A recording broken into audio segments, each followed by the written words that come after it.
The very important property for your exam is orthogonal property.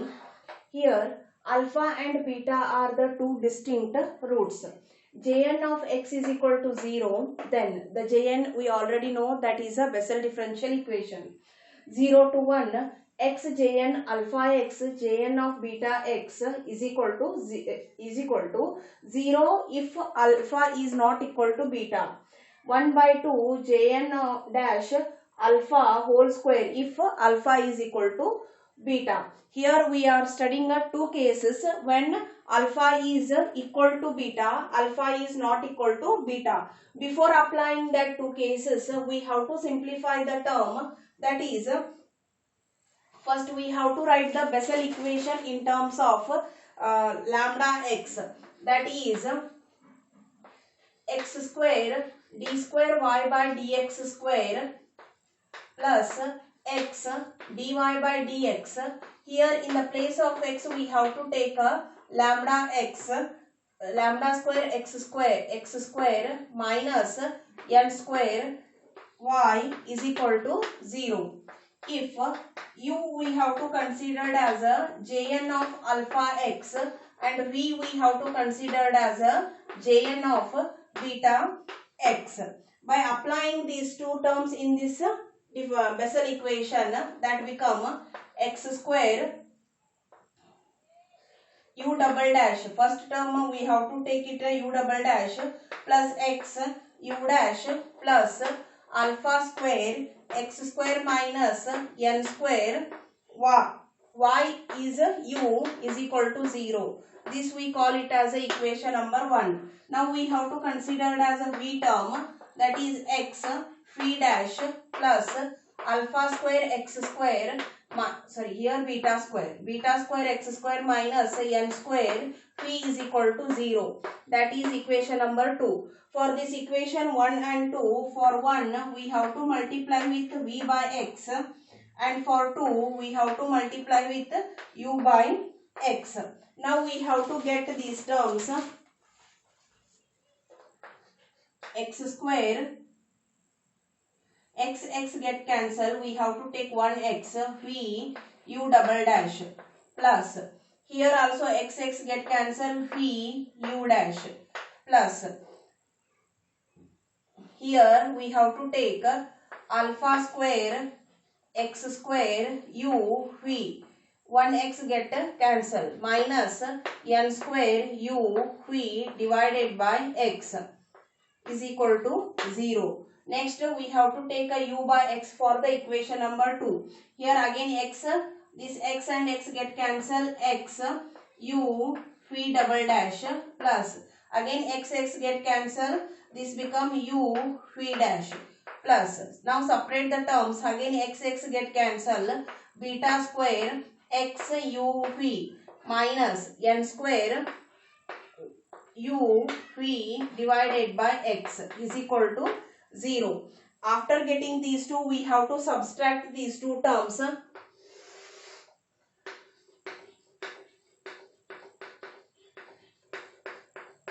Subtracting these two. Subtracting means we have to take each term. X we have to take a common, phi u double dash minus u phi double dash plus v u dash minus u phi dash.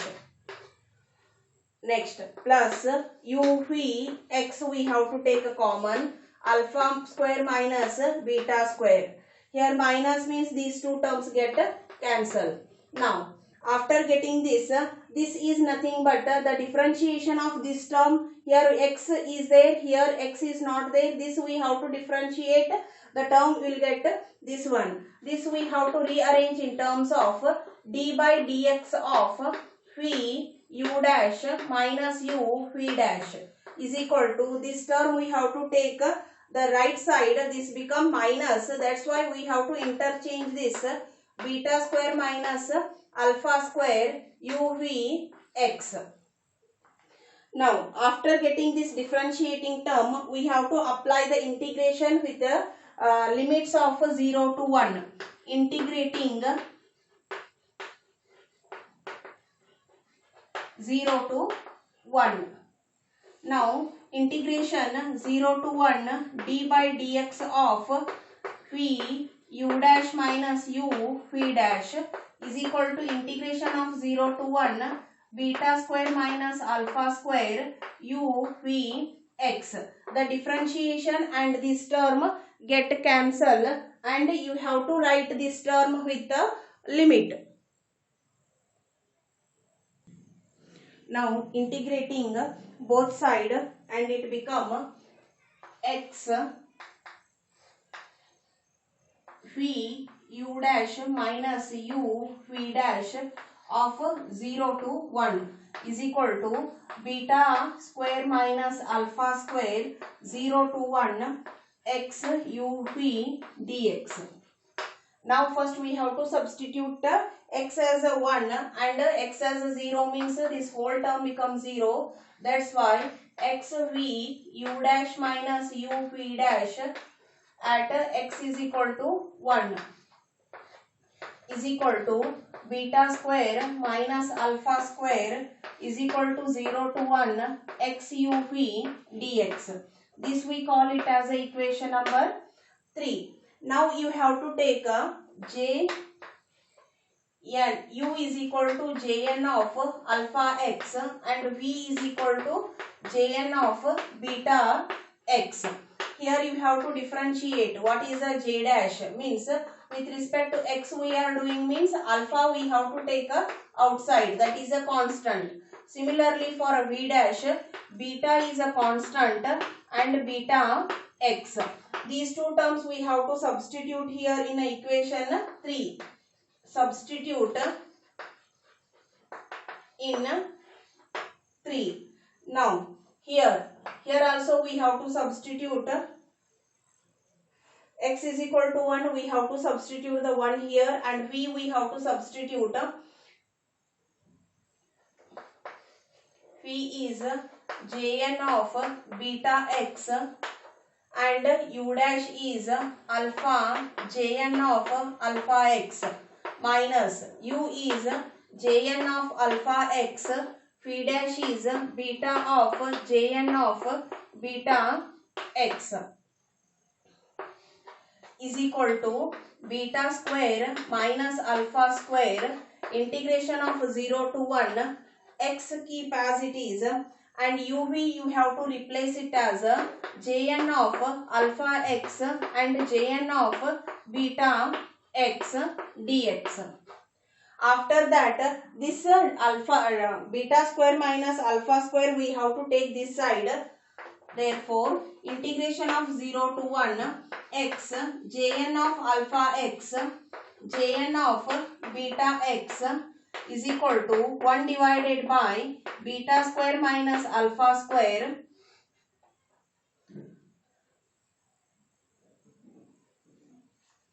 this we have to write alpha jn of alpha x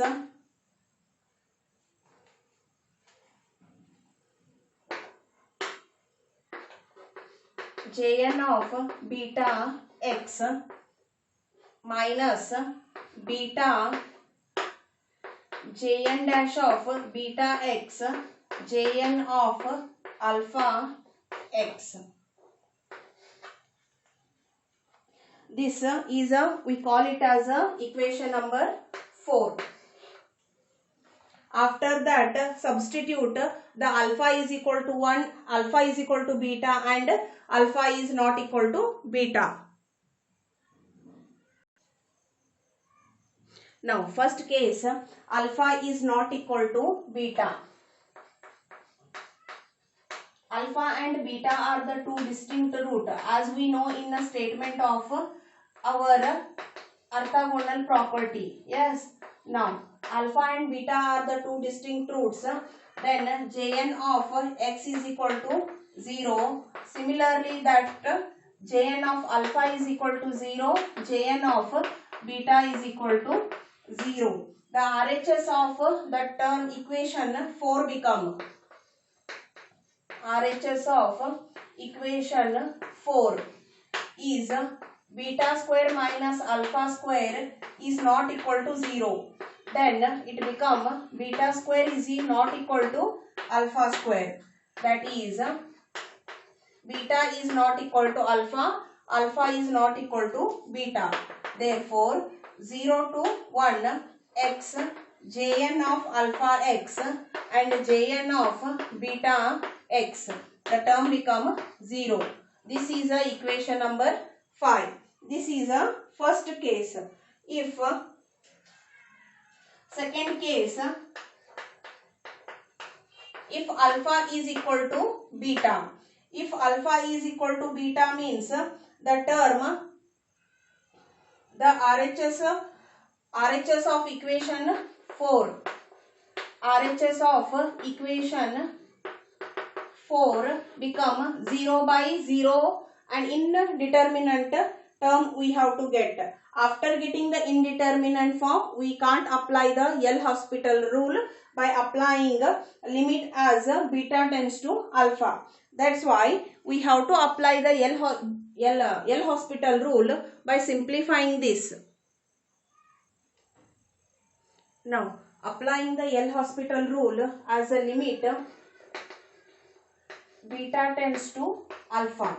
Now, limit as beta tends to alpha 0 to 1 x jn of alpha x jn of beta x is equal to limit as beta tends to alpha 1 divided by beta square minus alpha square alpha jn of beta jn dash of alpha minus beta jn of alpha jn dash of beta. As we already know, jn of alpha become a 0 because jn of alpha is 0 because jn of x is 0 by the definition. That's why we have to make a one term 0, that become limit as beta tends to alpha jn of x jn of alpha x jn of beta x is equal to the limit beta tends to alpha 1 divided by beta square minus alpha square and this alpha jn of beta and jn of alpha. Now here alpha is equal to beta we are considering, that's why this term become limit as beta tends to alpha 1 divided by 2 beta, that is alpha jn of beta and jn dash of alpha. By applying the L'Hospital with respect to alpha we are doing means with respect to beta we are doing means we have to substitute the beta here. Now after that we have to get 0 to 1 x jn of alpha x whole square. Here in the place of beta or alpha we are taking the beta, that's why this become x jn of x whole square dx is equal to 1 divided by 2 alpha. In the place of beta we are taking alpha, here alpha jn of alpha jn of alpha. In the place of beta again we are taking alpha. This get cancelled. 1 divided by 2 jn dash of alpha whole square. This is a condition for the second case when alpha is equal to beta. This property is very important. They may ask any one condition in that. If they asked alpha is not equal to beta, you have to make the term is equal to 0. If they asked alpha is equal to beta, then up to this you have to write by applying the L'Hospital rule as a limit beta tends to alpha and simplify and you will get the result.